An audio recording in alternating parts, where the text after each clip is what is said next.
Hi friends, so today I will discuss about English strategy. आपको English में कैसे पढ़ना है फॉर अपकमिंग आर्विनल एग्जाम्स।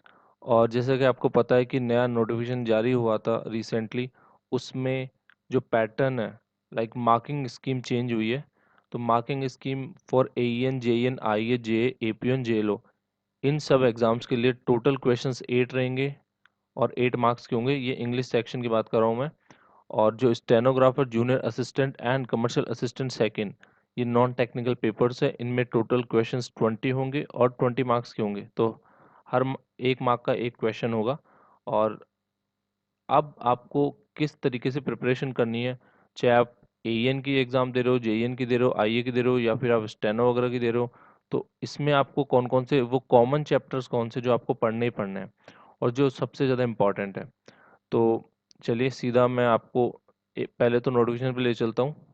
तो नोटिफिकेशन में यहाँ पे सिलेबस आपको कुछ भी मेंशन नहीं कर रखा है। यहाँ पे सिंपल लिख रखा है, आपको दिख रहा होगा इंग्लिश जनरल। तो यहाँ पे सिंपल लिख रखा है, मैं इसको हाईलाइट कर देता हूँ।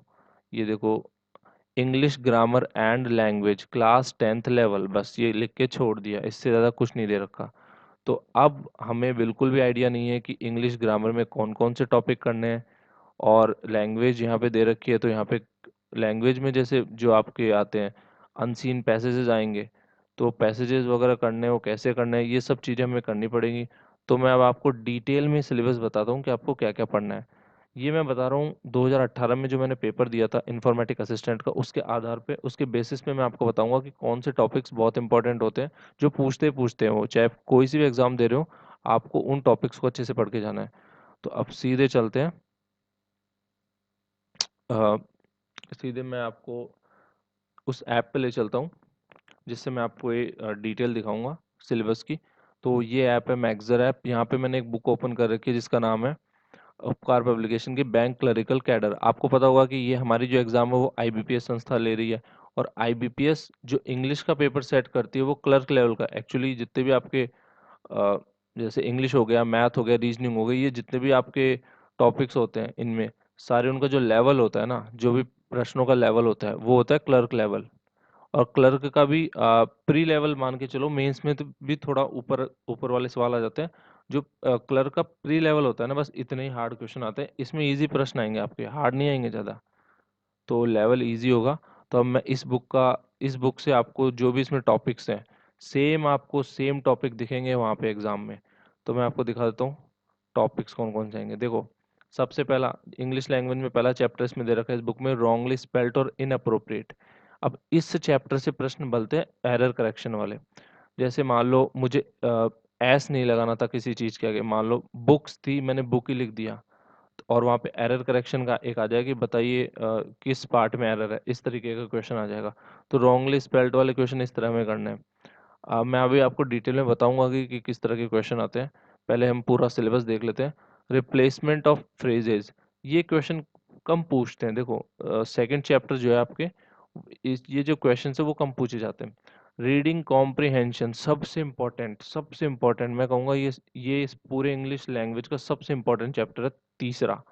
रीडिंग कॉम्प्रिहेंशन एंड जो आपका अनसीन पैसेज है, ये बहुत ज़्यादा इंपॉर्टेंट है। ये आते ही आते हैं, तो इन पे तो हमें महारत हासिल करनी है, इनको तो अच्छे से प्रैक्टिस करनी है।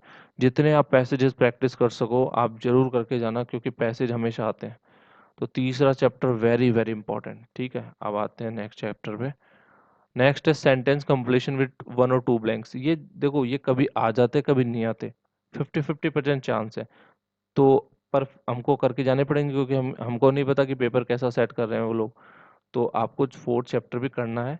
पर इतना मतलब आपको, मतलब एक इसको सरसरी निगाह से देख लेना, थोड़ा बहुत देख लेना कैसे कर रहे हैं।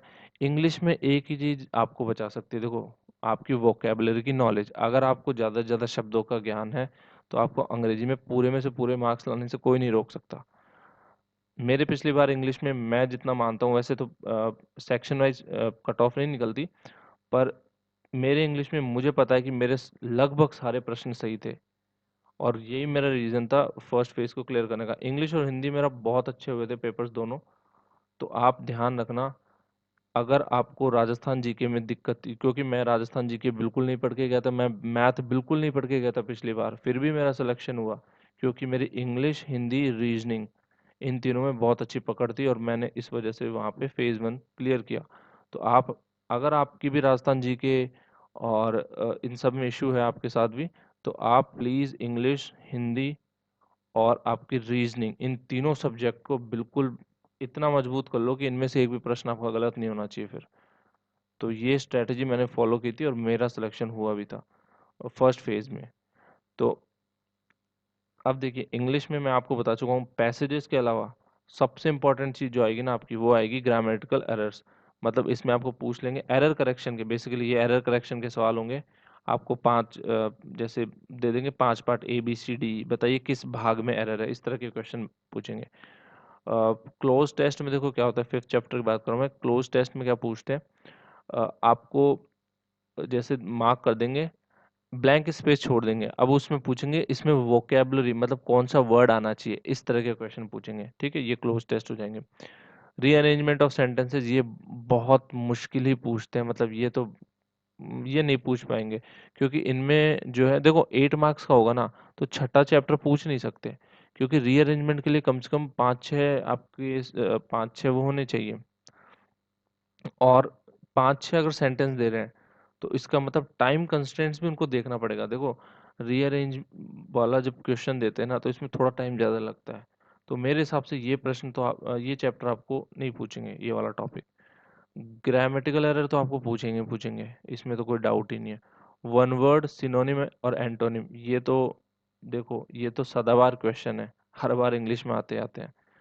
तो 7, 8, 9, 10 और एक आपका अनसीन पैसेज, ये अगर आपने कर लिया तो आपके ऑलमोस्ट सारे क्वेश्चन सही हो जाएंगे। तो मैं अब चैप्टर वाइज बता देता हूँ एक बार आपको। तो पहला है रॉन्गली स्पेल्ड और इनअप्रोप्रिएट। तो देखो इसमें क्या करना है आपको, मैं आपको दिखा देता हूँ। देखिए, जैसे मान लो ये देखो, ऑक्स है, ऑक्सेन होता है इसका मतलब, जो इसका प्लूरल होता है। ठीक है, अब वहां पे आपको दे देगा ये कि आपको प्लूरल लगाना था, वहां पे प्लूरल लगा होना चाहिए था, प्लूरल प्लूरल नहीं लगा। तो आपको वहां पता करना है कि किस भाग में एरर है, इस तरह के क्वेश्चन। तो इस तरह आपको पहले तो नाउन, इन सब चीजों, देखो आपको जितनी ज्यादा स्पेलिंग्स आएंगी, मैं आपको फिर से बोल रहा हूँ, आपकी वोकेबलरी जितनी ज्यादा स्ट्रांग होगी, आपके उतने ही ज्यादा मार्क्स आएंगे इंग्लिश में। इसका इंग्लिश में तो मार्क्स आने का केवल एक तरीका है, वोकेबलरी स्ट्रांग करो, और कोई दूसरा तरीका नहीं है। आप कितना ही पढ़ लो, ग्रामर के कितने रूल्स रट लो, अगर आपको नहीं पता ना वोकेबलरी, तो फिर आप नहीं कर सकते वहाँ पे क्वेश्चन। ठीक है, अब मैं आपको पहला क्वेश्चन बता देता हूँ। जैसे देखो यहाँ पे क्या है पहला क्वेश्चन सॉल्व करते हैं हम। पहला क्वेश्चन दे रखा है, it is better to seek advice from a financial consultant on how to save your business. देखो, सुनने में साउंड, आप हमेशा ना इंग्लिश जब भी पढ़ो ना, जब भी एरर सेंटेंस वाले क्वेश्चन करो, तो उसमें हमेशा ध्यान रखना साउंड कैसा आ रहा है सेंटेंस का। हाउ टू सेव, देखो हाउ टू सेव तो वर्ड ही गलत लग रहा है, तो यहाँ पे सेव तो आ ही नहीं सकता। तो सेव सीधा सीधा डी ऑप्शन गलत हो जाएगा, सेव नहीं आ सकता, सेव आएगा यहाँ पे। How to save your business, save क्या होता है, सेव होता है। तो इसलिए आपको, अगर आप जितनी ज़्यादा रीडिंग करोगे ना, जैसे जितने ज़्यादा पैसे सॉल्व करोगे, आपकी ये स्किल भी मजबूत हो जाएगी। तो देखो, मुझे इसका रूल नहीं पता, पर मुझे पता है सेफ वर्ड हाउ टू के साथ यूज़ नहीं करते हम। तो इतना मुझे पता था, और इस वजह से मैंने इस क्वेश्चन को सीधा सीधा सही कर दिया। अब इस तरह अगर आपको पता होगा, तो आपका जो है आपके भी अ, यहाँ पे मार्क्स आने की पूरी संभावना रहेगी। देखो, चेंज सेफ टू सेव, ये इसका एक्सप्लेनेशन है और आंसर भी है। तो इसी तरह जब भी आप ये एरर एरर वाले क्वेश्चन सॉल्व करो, तो एक चीज ध्यान रखना, साउंड कैसे कर रहा है सेंटेंस, साउंड आपको, आपको साउंड अजीब नहीं लगना चाहिए। ठीक है, अगर आपको ये चीज पता चल गई ना, ये कला आपके अंदर आ गई ना, तो आपके एरर एरर वाले क्वेश्चन तो कभी गलत नहीं होंगे। ठीक है, चलिए रिप्लेसमेंट ऑफ फ्रेजेस में देख लेते हैं। देखिए भाई, रिप्लेसमेंट ऑफ फ्रेजेस में क्या होता है मैं आपको बता देता हूँ। जैसे आपको ये है, ये एक क्वेश्चन दे देंगे, इसमें क्या है, Trisha could not solve the problem at all and was at her wits ending. अब आपको पूछ लेंगे भाई, ये जो बोल्ड में दे रखा है ना, इसको ABCDE इनमें से किससे रिप्लेस किया जाए। ई का मतलब है कि इसको ऐसे कैसे रहने दे, ए का मतलब है इससे रिप्लेस कर दो इस टेक्स्ट, बी का मतलब इससे, सी का मतलब इससे, डी का मतलब इससे। तो इस तरह के आपको प्रश्न पूछे जाएंगे और आपको फिर इसके आंसर करने हैं। ठीक है, तो इस तरह के प्रश्न पूछे जाएंगे। इजी प्रश्न होते हैं, कोई ज़्यादा टफ नहीं होते। आपको थोड़ा सा भी ग्रामेटिकल नॉलेज प्लस, मैं फिर से बोल रहा हूँ, जितना वोकेबलरी की नॉलेज होगी उतना ही आप यहाँ पे अच्छे मार्क्स गेन कर पाओगे। ठीक है, तो ये आपका हो गया सेकेंड चैप्टर। अब हम आ जाते हैं थर्ड पे। थर्ड आपका है रीडिंग कॉम्प्रिहेंशन, और ये मान के चलो बैकबोन है आपकी इस पेपर में। इस पेपर में रीडिंग कॉम्प्रिहेंशन अगर आपने अच्छे से कर दिया, आधे मार्क्स तो आपके पक्के हैं, इंग्लिश में कहीं नहीं जा रहे भाई। रीडिंग कॉम्प्रिहेंशन खासकर जो 20 नंबर, जिनके 20 नंबर का पेपर आने वाला है, उनको तो भाई इस रीडिंग कॉम्प्रिहेंशन वाली और पैसेज वाली चीज को बहुत अच्छे से करके जाना है, क्योंकि उनके लिए तो काफी काफी ज्यादा मार्क। हो सकता है कि आपको एक पैसे से 8 प्रश्न आ जाएं, तो आपके 8 प्रश्न तो सीधे सीधे सॉल्व हो जाएंगे। तो आप इसकी अहमियत समझो, कॉम्प्रिहेंशन की पैसेज की अहमियत बहुत ज़्यादा है। अब आपको, कई लोग क्या होता है पैसेज को सोचते हैं कि इजी आएंगे, कोई दिक्कत नहीं होगी, कर देंगे, ऐसा नहीं होता। कई बार पैसेज बहुत टफ आ जाते हैं, आपको प्रैक्टिस की जरूरत पड़ेगी वहाँ पे। कई बार लोगों को पैसेज समझ में नहीं आता कि क्या पूछ रहा है। तो अगर आपको पैसेज समझ में नहीं आएगा तो फिर आप क्वेश्चन नहीं ला पाओगे, उसके बिल्कुल भी नहीं हो पाएंगे। तो आपको प्रैक्टिस तो करनी पड़ेगी। और ऐसा भी नहीं है कि आप एक पैसेज को लेके बैठ गए 20 मिनट तक। आपको 5 मिनट के अंदर पैसेज सॉल्व करके निकलना है। इंग्लिश में ज़्यादा टाइम नहीं देना आपको। आपको फिर रीजनिंग वगैरह भी तो करनी पड़ेगी, मैथ भी तो करनी पड़ेगी। तो उसके लिए आपको टाइम बचाना है। तो आप जितना प्रैक्टिस करोगे उतनी जल्दी आप इन पैसेजेस को सॉल्व कर पाओगे। ठीक है, टाइम का ध्यान रखना है भाई, टाइम सबसे इंपॉर्टेंट है यहाँ पे। बाकी सब तो ठीक है, क्योंकि 80 नंबर के क्वेश्चन होंगे, 80 मिनट में, सॉरी 60 मिनट में करने होंगे आपको। अब 1 घंटे में 80 प्रश्न करने हैं आपको, 1 मिनट में नहीं है एक क्वेश्चन के लिए। तो इंग्लिश वगैरह आपको फटाफट निपटानी पड़ेगी। तो देखिए आपको ये पैसेज दिख रहा है, इसमें इस तरह प्रश्न पूछ लेंगे, और इसमें फिर आपको आंसर करना पड़ेगा पैसेज के बेसिस पे। तो पैसेज का मैं ऑलरेडी बना चुका हूँ, कैसे सॉल्व करते हैं, आप चाहे तो मेरी पुरानी वीडियो देख लेना इंग्लिश वाली, उसमें आपको आइडिया लग जाएगा पैसेज कैसे सॉल्व करते हैं।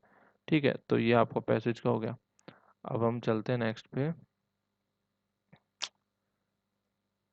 फोर्थ चैप्टर, इस पे चलते हैं। और फोर्थ चैप्टर यहाँ पे है सेंटेंस कंप्लीशन विद 1 और 2 ब्लैंक्स। देखो ये क्वेश्चन बहुत कम पूछे जाते हैं, इसके पूछने की संभावना बहुत कम है। तो आप देखो, इसमें सिंपल वोकेबलरी का रोल है, कुछ नहीं है। आपको वोकेबलरी आती है आप कर दोगे, नहीं आती तो नहीं हो पाएगा भाई, सिंपल सी बात है। देखो, द पेटिशनर हैड, अब आपको पता होना चाहिए पहली बात तो सेंटेंस, सेंटेंस के अंदर टेंस कौन सा है, टेंस की नॉलेज तो आपको होनी ही होनी चाहिए। यह हैड है, तो आपको पता होना चाहिए भाई ये तो पास्ट टेंस चल रहा है। तो इस तरह आपको थोड़ी बहुत टेंस की नॉलेज होनी चाहिए, तभी आप ऐसे क्वेश्चन अटेम्प्ट कर पाओगे।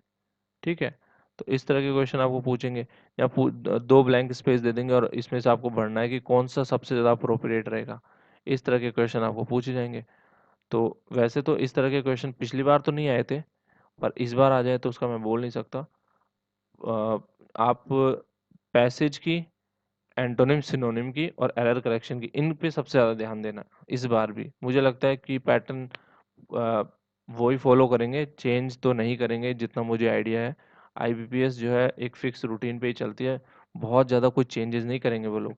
तो जो उनके फेवरेट टॉपिक है उनमें से ज़्यादा पूछेंगे वो। ठीक है, क्लोज टेस्ट ये तो पूरा का पूरा वोकेबलरी पे बेस्ड है।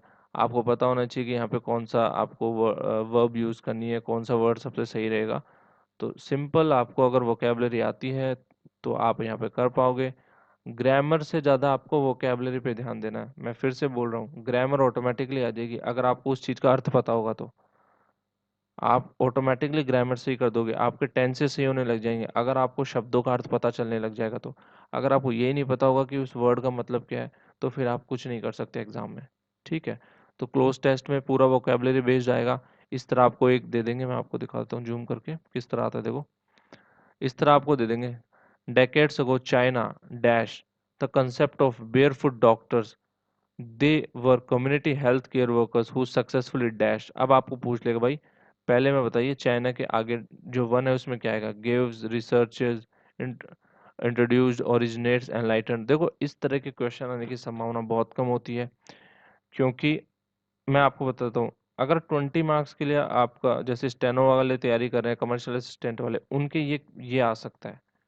लेकिन जो जिनके 8 मार्क्स की इंग्लिश आएगी ना, उनके ये वाला क्लोज टेस्ट वाला पार्ट आना बहुत मुश्किल है, क्योंकि पैसेज आने की संभावना ज़्यादा रहेगी, क्लोज टेस्ट आने की संभावना कम रहेगी, इसलिए पैसेज पे ज़्यादा ध्यान देना।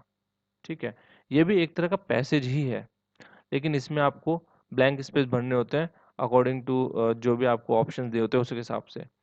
तो एक तरह से पैसेज का ये टाइप है, पर ये थोड़ा टफ होता है। देखो ये पैसेज से टफ होता है क्योंकि इसमें आपको इंटेंस नॉलेज होनी चाहिए, अच्छी नॉलेज होनी चाहिए वोकेबलरी की। पैसेज में आप तो फिर भी उसमें से कुछ सर्च करके कुछ लगा के कुछ ना कुछ तुक्का मार सकते हो, इसमें आप तुक्का नहीं मार पाओगे। ठीक है, तो मैं कहूँगा कि एक दो क्लोज टेस्ट आप प्रैक्टिस कर लेना किसी भी बुक से, आप मतलब सफिशिएंट रहेगा फिर। कम से कम आपको ऐसा नहीं लगेगा कि आपने पढ़ा नहीं हो चैप्टर। ठीक है, अब नेक्स्ट चैप्टर पर आ जाते हैं। आपका है, वन सेकेंड, नेक्स्ट चैप्टर है रीअरेंज, रीअरेंज द सेंटेंस। देखो, अब जैसा कि मैंने बताया ये क्वेश्चन पिछली बार नहीं आए थे, तो इस बार भी इनके आने की संभावना मुझे तो नहीं लगती। चूंकि इंग्लिश जहाँ 8 मार्क्स की हो गई ना, जिनके 8 मार्क्स, जो 8 मार्क्स के लिए प्रिपेयर कर रहे हैं इंग्लिश में, वो इस चैप्टर को छोड़ सकते हैं। ठीक है, और आप यूट्यूब पे सर्च कर लेना, आई थिंक बैंकिंग अड्डा है किसी एक की कोई वीडियो थी, उसमें उन्होंने बहुत अच्छे से समझा रखा है इन क्वेश्चंस को कैसे करना है। आप उस एक वीडियो को देख के चले जाना, मुझे उसका एग्जैक्ट नेम पता नहीं है। तो कि रीअरेंजमेंट वाले क्वेश्चन कैसे सॉल्व करते हैं, मुश्किल से आधा आधा घंटे की वीडियो होगी, आपको बहुत अच्छे से उसमें समझा दिया जाएगा। तो इसी तरह कुछ भी आप यूट्यूब पे देख लेना यार, इसको रीअरेंजमेंट वाले क्वेश्चन को कैसे करते हैं। उसमें बहुत सारे उन्होंने ट्रिक्स वगैरह बताई होती है, वो सब पढ़ लेना, आपका काम हो जाएगा। पर जो 8 मार्क्स की तैयारी कर रहे हैं वो इतना लोड मत लेना इस चैप्टर पे, इसमें से आने की संभावना बहुत कम है। बाकी एक बार, कम से कम एक बार उस वीडियो को देख लेना आप, कोई सी भी जो भी आपको पसंद आए, जो भी रीअरेंजमेंट के ऊपर कोई सी भी वीडियो, कोई भी आपको जो समझने में आसानी हो रही हो वो देख लेना। जिस इससे क्या होगा, आपको एक बार कम से कम आइडिया लग जाएगा कि इस तरह के क्वेश्चन करने कैसे होते हैं, कौन कौन से वो कीवर्ड्स हैं जो हमेशा शुरू में आते हैं। तो ये सब चीज़ें हमें पढ़नी होती है, बाकी ये इजी होता है, कोई ज़्यादा टफ नहीं होता। ठीक है, चलिए अब 7th चैप्टर पे चलते हैं। ओके, देखिए, अब अब आपके सामने जो चैप्टर आया ना वो बेहद इम्पोर्टेंट है। तो इस चैप्टर में आपको क्या करना होता है, इस चैप्टर में आपको एरर्स निकालनी है, और एरर वाला पार्ट हमेशा पूछती है IBPS. One of the favourite topic IBPS का एरर करेक्शन, कि एरर बताओ कौन से पार्ट में एरर है। तो अब देखो, एरर के लिए आपको ग्रामर की नॉलेज होना बहुत ज़रूरी है। यहाँ पे आपको वोकेबलरी से काम नहीं चलेगा, बाकी सब जगह आप वोकेबलरी से काम चला सकते हो। एरर में आपको वोकेबलरी प्लस ग्रामर की नॉलेज भी होनी ही होनी चाहिए। तो यहाँ पे ग्रामर की कैसे, जैसे नाउन क्या होते हैं, प्रोनाउन क्या होते हैं, एडजेक्टिव क्या होते हैं, एडवर्ब क्या होते हैं, ये सब आपको थोड़ा बहुत तो पता होना ही चाहिए, तभी आप इस क्वेश्चन को कर पाओगे। और इसमें सबसे इंपॉर्टेंट चीज़, आपको रूल्स याद होने चाहिए यार, रूल्स की इसमें ज़रूरत पड़ेगी। अगर आप बहुत ज़्यादा रीडिंग करते हो तो भी आप आसानी से क्वेश्चन को सॉल्व कर सकते हो। जैसे मैं इंग्लिश रीडिंग काफ़ी करता हूँ, काफ़ी पढ़ता रहता हूँ इंग्लिश में नॉवेल्स वगैरह, तो बहुत सी चीज़ें वहाँ से आपकी कवर हो जाती है। अगर आप भी ये सब चीज़ें करते हो एक्स्ट्रा, जो रीडिंग स्किल्स आपकी अच्छी है इंग्लिश में, तो आपके आसानी से सवाल हो जाएंगे इस सेक्शन के। नहीं तो आपको रूल्स रटने पड़ेंगे। देखो दो ही तरीके हैं, या तो आप बहुत ज़्यादा इंग्लिश की रीडिंग करते हो तब भी आपके ये क्वेश्चन हो जाएंगे, या आपको जितने भी रूल्स हैं, नाउन, प्रोनाउन, एडजेक्टिव, एडवर्ब, इन सब के रूल्स आपको पढ़ने पड़ेंगे, रटने पड़ेंगे उन रूल्स को, उस हिसाब से फिर आपको काम करना पड़ेगा। तो मैं आपको दिखा देता हूँ प्रश्न किस तरह आते हैं इसमें। ठीक है, ये देखिए, तो ये मैं आपके सामने पहला प्रश्न सॉल्व करके दिखाता हूँ इसमें। इसमें देखो इस तरह आएगा आपके सामने क्वेश्चन, कि आप इस सेंटेंस को रीड ईच सेंटेंस, और इसमें आपको ग्रामेटिकल एरर बतानी है। सिंपल से बता देता हूँ मैं, और अगर कोई एरर नहीं है तो ई ऑप्शन टिक कर देना, मतलब नो एरर। आप देखो पहला सेंटेंस क्या है, he was awfully dissatisfied with the arrangements made for him by the security guards। तो देखो, सबसे पहले आपको किस चीज का पता करना है, सबसे पहले आपको पता करना है कि जो ये टेंस है उस हिसाब से वर्ब इसकी सही है या नहीं। टेंस प्लस वर्ब हमेशा देखना है, ये सबसे पहला क्लू होना चाहिए आपका। ये सबसे पहले आपको, आपके दिमाग में सबसे पहली चीज ये आनी चाहिए कि टेंस इसका कैसा है, और टेंस के अकॉर्डिंग क्या वर्ब उस टेंस को सेटिस्फाई कर रही है या नहीं कर रही। जैसे मैं आपको बताऊं, हेल्पिंग वर्ब यहाँ पे वॉज, तो मतलब ये पास्ट टेंस है। पास्ट टेंस में ये वर्ब यूज नहीं कर सकते हम यहाँ पे, आपको इसका पास्ट फॉर्म यूज करना पड़ेगा ना, ये तो प्रेजेंट वाला फॉर्म है इसका। डिससेटिस्फाई, ये इसका प्रेजेंट फॉर्म है, इसको पास्ट में कन्वर्ट करना पड़ेगा, तो ये डिससेटिस्फाइड हो जाएगा, IED लगेगा यहाँ पे, डिससेटिस्फाइड। तो यहाँ पे जो एरर है वो ए ऑप्शन में, डिससेटिस्फाई नहीं होगा, डिससेटिस्फाइड होगा। तो इस तरह आपको सॉल्व करने होते हैं। तो अगर आप देखो, इसमें बहुत रूल्स वगैरह पढ़ने की कुछ जरूरत नहीं है, सिंपल क्वेश्चन था, टेंस के हिसाब से वर्ब मैच होनी चाहिए, वर्ब मैच नहीं हो रही तो मतलब इसमें एरर है, बस इतना ही करना होता है आपको। तो देखो, जो अच्छे से रीडिंग करे हो, तो मैं इसलिए बोलता हूँ आप पैसेज के अच्छे से प्रिपरेशन करो, आपका ये वाला पार्ट भी बहुत अच्छे से प्रिपेयर हो जाएगा। ठीक है, तो ये एरर करेक्शन वाला पार्ट हो गया। अब चलते हैं नेक्स्ट चैप्टर पे, 8th chapter, one word substitution. ये वन वर्ड एंटोनिम सिनोनिम, ये तो सदाबहार सदाबहार टॉपिक है, इनसे तो क्वेश्चन हमेशा पूछते हैं। आप कोई सी भी एग्जाम की तैयारी कर लो, अगर इंग्लिश सब्जेक्ट है तो वन वर्ड एंटोनिम सिनोनिम से प्रश्न आए बिना तो नहीं रह सकते, एग्जामिनर हमेशा पूछते हैं। तो देख लेते हैं, मैंने वैसे तो आपको 80 वन वर्ड्स कराए थे, वो मोस्ट इंपॉर्टेंट वन वर्ड्स थे, आप उस वीडियो को देख लेना, आपका काम हो जाएगा। वन वर्ड्स में तो आपको टेंशन लेने की जरूरत ही नहीं है, उन 80 में से ही आपका काम हो जाएगा। तो वन वर्ड इजी होते हैं वैसे, तो कोई दिक्कत नहीं होती, जो भी कॉमन कॉमन है पढ़ लेना, हो जाएगा आपका काम। ठीक है, तो वन वर्ड का तो हो गया आपका। अब चैप्टर 9 पे चलते हैं। चैप्टर 9 में आपका सिनोनिम। तो सिनोनिम में देखो, ये सब वोकेबलरी मैंने जैसे बोला कि आपके वन वर्ड सिनोनिम एंटोनिम, ये तो पूरे वोकेबलरी होती है, तो और कुछ तो होता नहीं इनमें, तो इनमें तो वर्ड दे देंगे, मतलब पता है तो ठीक है, नहीं पता तो फिर आप नहीं कर पाओगे उस क्वेश्चन को। और कोशिश करना आप लोग कि 5 ऑप्शन वाले क्वेश्चन सॉल्व करने की प्रैक्टिस ज़्यादा हो आपकी। पेपर में 5 ऑप्शन आएंगे, ध्यान रखना आप। और 5 ऑप्शन वाले पेपर में हमेशा आदमी बहुत गलतियां करता है, देख लेना आप, कभी भी लास्ट पेपर में भी ऐसा होता है। आपको पता है इसकी कट ऑफ कितनी कम जाती है? इन्फॉर्मेटिक असिस्टेंट का जब मैंने पेपर दिया था 2018 में, तो उसकी कट ऑफ 112 गई थी, 112, मात्र 56% कट ऑफ थी। पेपर इतना टफ नहीं था, लेकिन 5 ऑप्शन होने की वजह से इतना कंफ्यूजन हो जाता है ना पेपर में, कि लोग सही क्वेश्चन को भी गलत करके आ जाते हैं कई बार। तो आपको प्रैक्टिस 5 जो आपके ऑप्शन है ना उस हिसाब से करनी है, ताकि एग्जाम में आपको जो है सहूलियत रहे, कि हाँ भाई कोई कंफ्यूजन ज़्यादा क्रिएट ना हो। देखो, तुक्के लगाने की कोशिश मत करना, 5 ऑप्शन में तुक्के लगाना बहुत मुश्किल काम है, बहुत मुश्किल काम है। इसलिए कोशिश करना कि आपको अगर 2 ऑप्शन हटा पाओ ना तो तुक्का लगाना, अगर आप एक भी ऑप्शन नहीं हटा पा रहे हो तो भाई तुक्का मत लगाना, क्योंकि नेगेटिव मार्किंग होगी और आपके मार्क्स कट जाएंगे। तो सिनोनिम्स में यार जो जो इम्पोर्टेंट है, मैं वैसे सिनोनिम्स का एक वीडियो बना चुका हूँ, पर लोग कुछ अच्छा रिस्पॉन्स था नहीं, तो मैंने उसके बाद सिनोनिम्स की सीरीज को जो है आगे कंटिन्यू नहीं किया। तो सिनोनिम एंटोनिम की मैं लास्ट टाइम पे फिर एक साथ एक लंबी वीडियो बना दूंगा, ताकि सारे कवर करा दूँ, एग्जाम टाइम पे देखोगे, वैसे भी आप अभी तो देख नहीं से रहे, तो मैं उसी टाइम फिर एक वीडियो बना दूंगा इसकी, सिनोनिम एंटोनिम की। ठीक है, तो इसके बाद ये सिनोनिम हो गए और एंटोनिम लास्ट चैप्टर है।